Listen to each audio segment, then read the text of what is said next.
السلام علیکم ورحمۃ اللہ وبرکاتہ۔ بسم اللہ الرحمن الرحیم۔ اللہ کے نبی صلی اللہ علیہ وسلم نے الگ الگ موقعوں پر اپنی 3 چاہتوں کا ذکر فرمایا ہے۔ ایک موقع پر فرمایا کہ میرا جی چاہتا ہے کہ میرا لایا ہوا یہ دین ہر گھر میں اور ہر بسنے والے انسانوں تک پہنچے۔ ایک موقع پر فرمایا کہ میرا جی چاہتا ہے کہ میرا گھر ہر گھر میں زندہ ہو جائے، اور ایک موقع پر فرمایا کہ میرا جی چاہتا ہے کہ اللہ تعالیٰ مجھے شہادت کی موت عطا فرمائے۔ مجھے اس وقت پہلی 2 باتوں اور 2 چاہتوں کے متعلق تھوڑی سی بات عرض کرنی ہے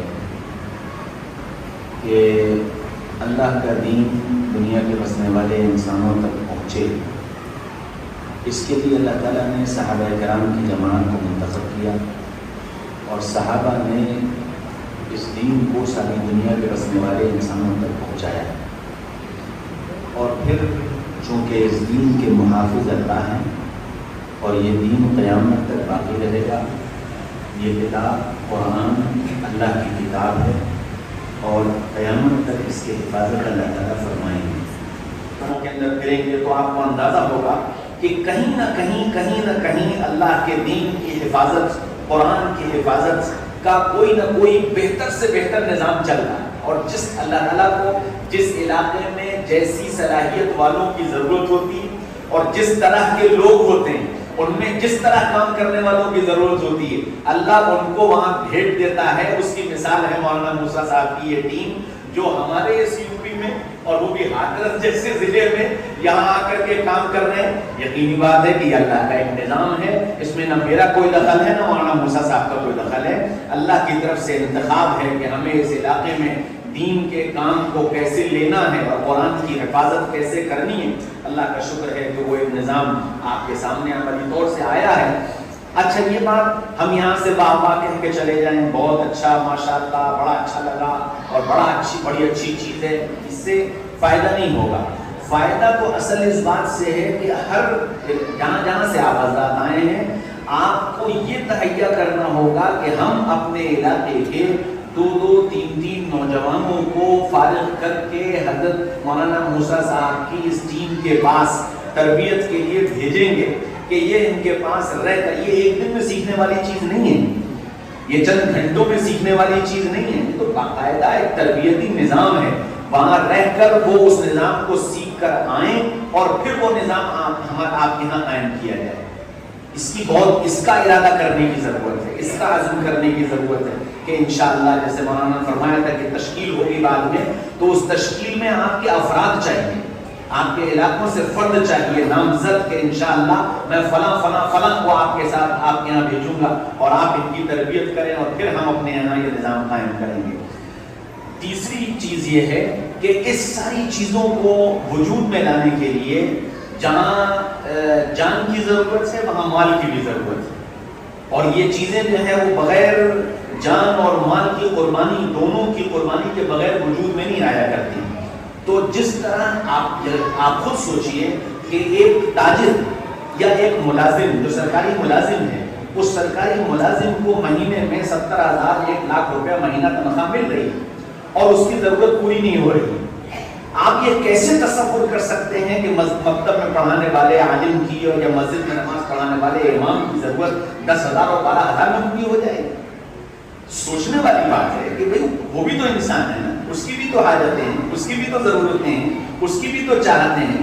اور عجیب ایسا نہیں کہ آپ کے پاس پیسے نہیں ہیں۔ اگر کوئی یہ کہتا ہے کہ میرے پاس پیسے نہیں ہے تو میں اس بات کو قطعاً نہیں مانتا۔ پیسہ آپ کے پاس ہے، کیونکہ وہی بچہ جس کو آپ مکتب میں 50 روپے مہینے پہ پڑھنے کے لیے بھیج رہے ہیں اور وہ 50 روپے بھی آپ کو بوجھ لگ رہے ہیں، وہی بچہ انگلش کا ٹیوشن پڑھنے کے لیے آپ 1,000 روپے مہینہ دے رہے ہیں، آپ میتھ کا ٹیوشن پڑھنے کے لیے 1,000 روپے مہینہ دے رہے ہیں، آپ اس پر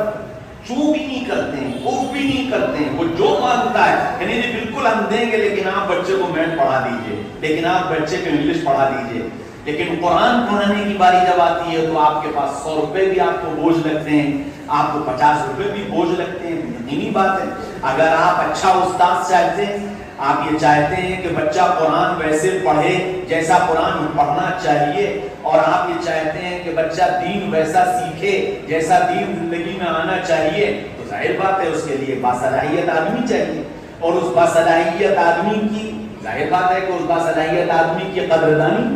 اور اس کی ضروریات اس کو فارغ کرنا، کہ نہیں بھی آپ اپنی معاش سے فارغ ہیں، آپ کے ذمے یہ کام ہے۔ معاش سے فارغ کر کے اگر آپ اس سے کام لیں گے تو وہ صلاحیت مند انسان آپ کے علاقے میں بہت بڑا کام کر کے چلا جائے گا جس کو آپ سوچ نہیں سکتے ہو۔ لیکن اگر آپ نے معاش کی لائن سے اس کو فارغ نہ کیا، وہ کتنی صلاحیت والا کیوں نہ ہو، وہ آپ کے علاقے میں آ کر کے اپنی معاش کے چکر میں ایسا الجھ جائے گا کہ وہ آپ کے یہاں اس دینی خدمت کو انجام نہیں دے پائے گا۔ اس لیے بنیادی ضرورت اس بات کی ہے کہ آپ میں سے جو جہاں اپنے اپنے علاقوں کے ذمہ دار ہیں، جیسا کہ ابھی ہمارے مولانا موسیٰ صاحب نے بتایا تھا کہ متولیان حضرات کو بھی بلایا گیا ہے، ذمہ دار حضرات کو بھی بلایا گیا، تو میں آپ سے درخواست کرتا ہوں کہ آپ اس بات کی فکر کریں کہ ہم اپنے یہاں کے امام اور اپنے مدرس کو معاش کی لائن سے فارغ کر دیں۔ اس کو اس کی فکر نہ ہو کہ کل بیوی کی دوا آنی ہے تو کہاں سے آئے گی، اس کو اس کی فکر نہ ہو کہ کل گھر میں جو ہے وہ سالن کیسے پکے گا، اس کو اس کی فکر نہ ہو کہ مجھے اپنی بیوی کو اپنے میکے پہنچانا ہے تو اب میں ٹکٹ کیسے کرواؤں گا، اس کو اس کی فکر نہ ہو۔ اس لائن سے فارغ کرنا یہ آپ کی ذمہ داری ہے۔ آپ اسے فارغ کر دیں گے تو انشاءاللہ پھر جو ان کے بڑوں نے ان کو دیا ہے وہ آپ کے سامنے رکھ دیں گے اور اپنا کلیجہ نکال کر رکھ دیں گے، اپنی خدمت کا حق ادا کر دیں گے۔ اللہ نے اس دین کے اندر یہ تاثیر رکھی ہے کہ جب اس دین کے علم کو کوئی حاصل کر لیتا ہے تو یہ جذبہ اس کے اندر خود بخود پیدا ہو جاتا ہے کہ میں دنیا میں خدمت دین کے لیے پیدا کیا گیا ہوں۔ اور یہی وجہ ہے کہ ایک مسجد کا امام، ایک مدرسے کا مدرس تھوڑی سی تنخواہ پر قناعت کر کے اور اطمینان کر کے اپنی زندگی گزار لیتا ہے۔ آپ کیا سمجھتے ہیں یہ امام کیا آپ کی طرح پیسہ نہیں کما سکتا ہے؟ یہ مدرسے کا مدرس کیا آپ کی طرح پیسہ نہیں کما سکتا ہے؟ میں یقین سے کہتا ہوں کہ جتنا پیسہ جتنے وقت میں اور جتنی صلاحیت کے ساتھ آپ کما رہے ہیں اس سے دگنا پیسہ یہ مسجد کا امام اور اس مدرسے کا مدرس کما سکتا ہے۔ وہ استعداد اور صلاحیت اس کے اندر موجود ہے، لیکن اپنی اس صلاحیت کو وہ دباتا ہے، روکتا ہے کہ نہ، میں دنیا میں پیسہ کمانے کے لیے نہیں بھیجا گیا ہوں، میں خدمت دین کے لیے بھیجا گیا ہوں، اور اس وجہ سے وہ تھوڑی روزی پر قناعت کر کے دین کی خدمت انجام دیتا ہے۔ لیکن اس کے ساتھ ساتھ آپ کی بھی ذمہ داری ہے کہ آپ اس کی خدمت کا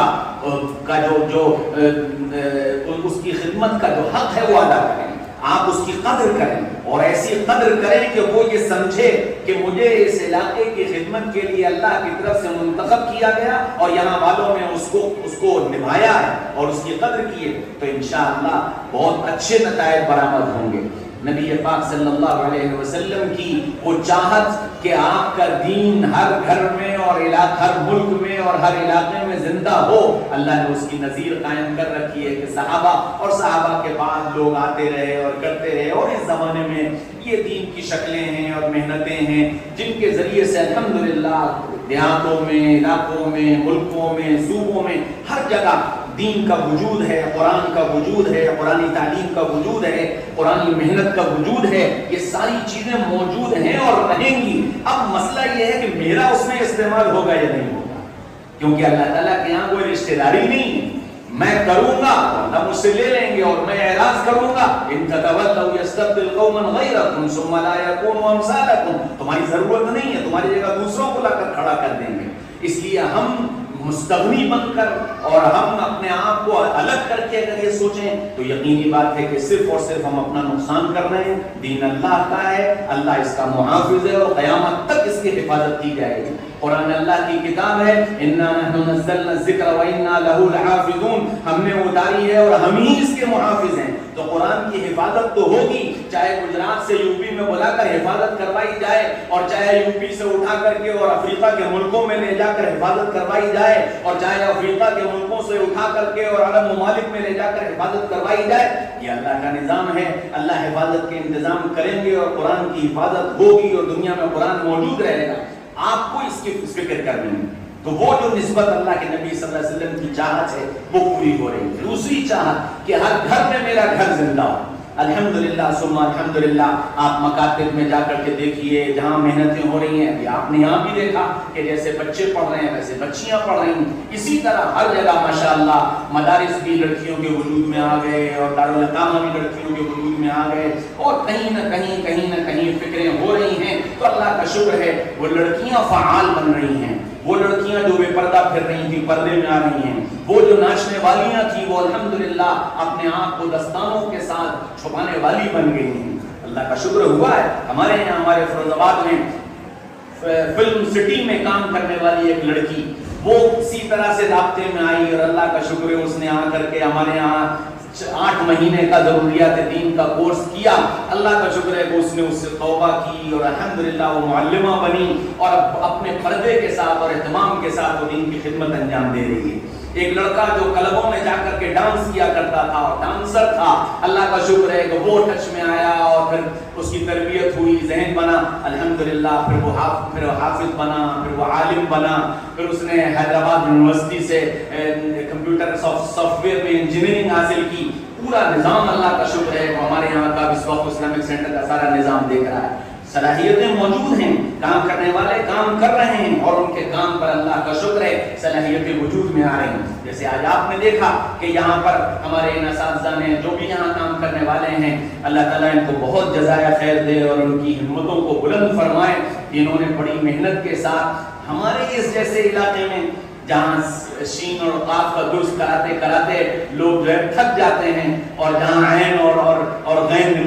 نکلواتے استاذ تھک جاتے ہیں, وہاں انہوں نے محنت کر کے ایسی شکلیں قائم کی ہیں. یقینی بات ہے کہ اللہ کی طرف سے انتخاب ہے اور اللہ نے منتخب کر کے اس علاقے میں بھیجا ہے. مجھے امید ہے کہ ہم سب یہاں آنے والے ان حضرات کی اس محنت کی قدر کرتے ہوئے آگے اپنے اپنے علاقوں میں, اپنی اپنی مسجدوں میں, اپنے اپنے دیہاتوں میں اس نظام کو قائم کرنے کے لیے اپنی جانی قربانی بھی اور اپنی مالی قربانی بھی اس سطح پر بڑھ کر کے دو کہ لوگ تمہارے یہاں آنے کی تمنا کریں کہ بھئی وہاں مجھے خدمت کا موقع مل جائے. میں ایک مثال دیتا ہوں, علی گڑھ کے اندر ایک مسجد میں صرف مسجد والوں کی ذہن سازی کی گئی تو مسجد والوں نے تنخواہ ایک امام کی 50,000 روپے طے کر دی. وہ 50,000 روپے تنخواہ دینا شروع کی. پھر وہ جو امام صاحب تھے وہ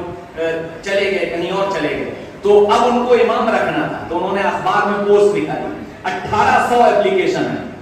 1800 ایپلیکیشن ایک امام کے لیے. تو یہ جو ہم نے یعنی لوگوں کے اندر سے جو شوق ختم کیا ہے تو ہم نے خود ختم کیا ہے.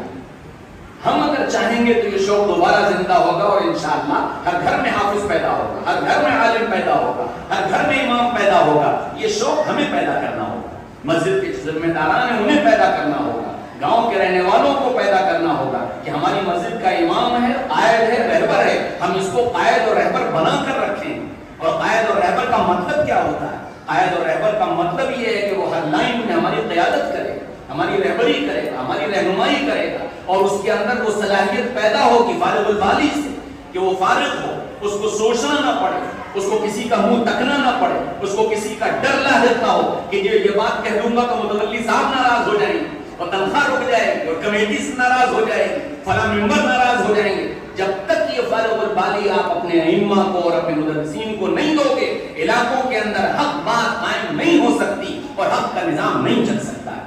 اس لیے اس کی فکر کرو کہ انشاءاللہ ہم اپنے علاقے کے علماء اور ائمہ کو ایسی فارغ البالی کے ساتھ کام کرنے کا موقع دیں گے کہ وہ بے فکر ہو کر کے ہمارے علاقے میں مردوں میں, عورتوں میں, بچوں میں کام کریں اور پھر انشاءاللہ اس کے نتائج آپ دیکھیں گے. اللہ کرے کہ ایسا ممکن ہو اور ہم اور آپ ایک صحیح سوچ, صحیح فکر اور صحیح سمت کی طرف قدم بڑھاتے ہوئے آگے بڑھنے کی کوشش کریں. وآخر دعوانا الحمدللہ رب العالمین.